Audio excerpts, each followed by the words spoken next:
total 37,016 मार्जिनाव देरहानो हादों रायजोफ्रा देरहाहोदों गतिके रायजोफोरखौ बे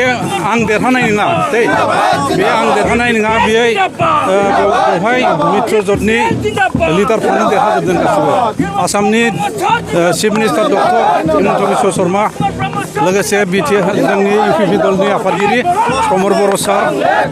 बिथांमोनानो देरहादों आरो AGPनि प्रेसिडेन्ट प्रथम बर' सार बिथांमोनानो देरहादों गतिके बेवहाय आंल' देरहानाय नङा बेवहाय मित्र दलानो देरहादों होननानै आं ओनसोलनि मा खामानि बेखौ पर्यायक्रमे गासिबो प्रसेसफ्रा जोबनायनि उनाव पर्यायक्रमे मा मावनाय जागोन बेखौ लकेलि रायज्लायनानै थि खालामनाय जागोन दे